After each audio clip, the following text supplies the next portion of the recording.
হরে কৃষ্ণা, জয় জগন্নাথ, রাধে রাধে। তো আগামী 27 জুন শনিবার আছে পানিহাটি চিরেদধি দণ্ড মহোৎসব। তো এই দণ্ড মানে কি? দণ্ড মানে হচ্ছে শাস্তি। তো এখানে কে কাকে শাস্তি প্রদান করেছিল? এখানে শ্রী নিত্যানন্দ মহাপ্রভু রঘুনাথ দাসকে শাস্তি প্রদান করেছিলেন। মহাপ্রভুর সময় রঘুনাথ দাস গোস্বামী, যিনি সপ্তগ্রাম অর্থাৎ ব্যান্ডেলে, হুগলি জেলার ব্যান্ডেলের সাইডে সপ্তগ্রাম, সেখানে তিনি আবির্ভূত হয়েছিলেন এবং তিনি প্রচুর ধনী গৃহে আবির্ভূত হয়েছিলেন। তার পিতা, জ্যাঠামশাই প্রত্যেকেই ধনী ছিল, নামকরা।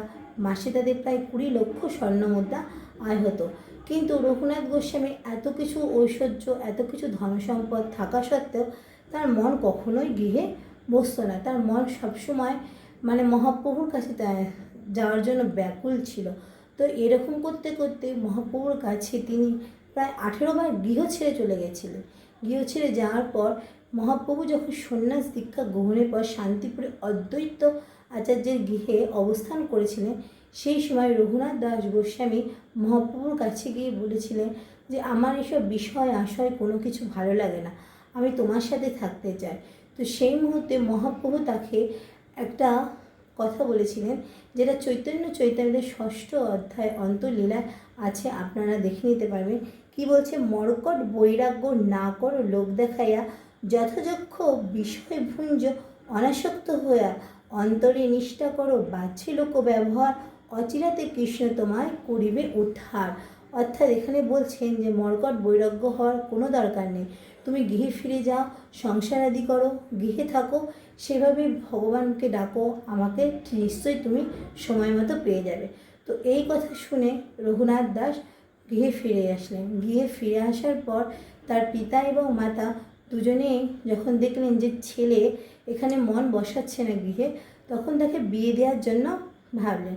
তো খুব অপ্সরা একটা নারীর সাথে তার বিবাহ দিলেন।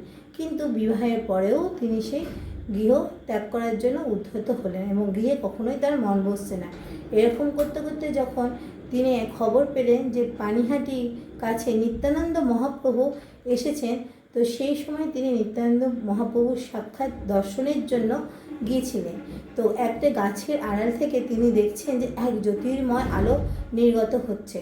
সেই জ্যোতির্ময় আলো, সেখানে নিত্যানন্দ মহাপ্রভু বসেছিলেন এবং নিত্যানন্দ মহাপ্রভু পার্শ্বদ বলছিলেন যে প্রভু প্রভু দেখুন এসেছেন, ওই যে রঘুনাথ দাস গোস্বামী এসেছেন। তো তখন নিত্যানন্দ মহাপ্রভু তাকে চোরা বলে, অর্থাৎ চোর বলে সম্বোধন করে বলছেন, কোথায় পালাচ্ছিস, কোথায় পালাচ্ছিস, এদিকে আয়।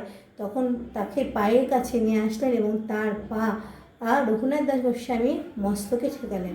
মস্তকে ঠেকিয়ে বলেছে, তুই আমার কাছে না এসে তুই মহাপ্রভুর কাছে গিয়েছিস? মহাপ্রভু আমার ধন, তুই আমার কাছে না এসে কেন মহাপ্রভুর কাছে গিয়েছিস?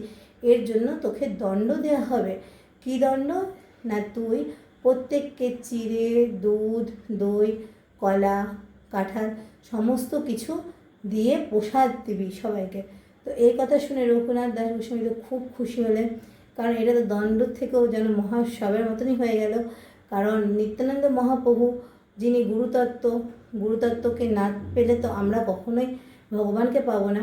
তো সেই হিসাবে তার পরের দিন খুব সুন্দরভাবে আয়োজন করা হলো। এগুলো গ্রামের যত লোক ছিল, আশেপাশে যত লোক ছিল, সবাইকে নিয়ে এই সুন্দরভাবে চিড়ে, দই, দুধ, কলা, আম সমস্ত কিছু একত্রে মিশ্রিত করে যখন ভোগ লাগানো হবে, তখন নিত্যানন্দ মহাপ্রভু মনে মনে মহাপ্রভুকে স্মরণ করেছেন এবং সবাই দেখছে যে নিত্যানন্দ মহাপ্রভু সেখান থেকে এক এক মুঠো করে তুলছেন এবং মহাপ্রভুকে দিচ্ছেন।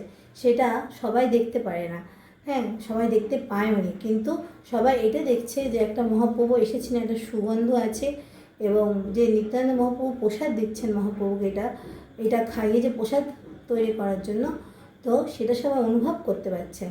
তো যখন নিত্যানন্দ মহাপ্রভুর কাছে এই প্রসাদটা দিল, তো তারপরে এইটা প্রসাদ তৈরি হয়ে গেল এবং সবাই এরপরে এটি প্রসাদ হিসেবে গ্রহণ করলো এবং লক্ষ লক্ষ মানুষ এখানে এসেছিলেন এই মহোৎসবের দিন।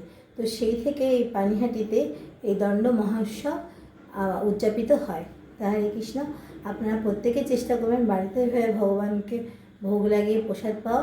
আর নারা যারা কাছাকাছি আছেন তারা নিশ্চয়ই পানিহাটিতে যাবেন, পানিহাটিতে গিয়ে এই উৎসবে অংশগ্রহণ করবেন। হরে কৃষ্ণ, রাধে রাধে।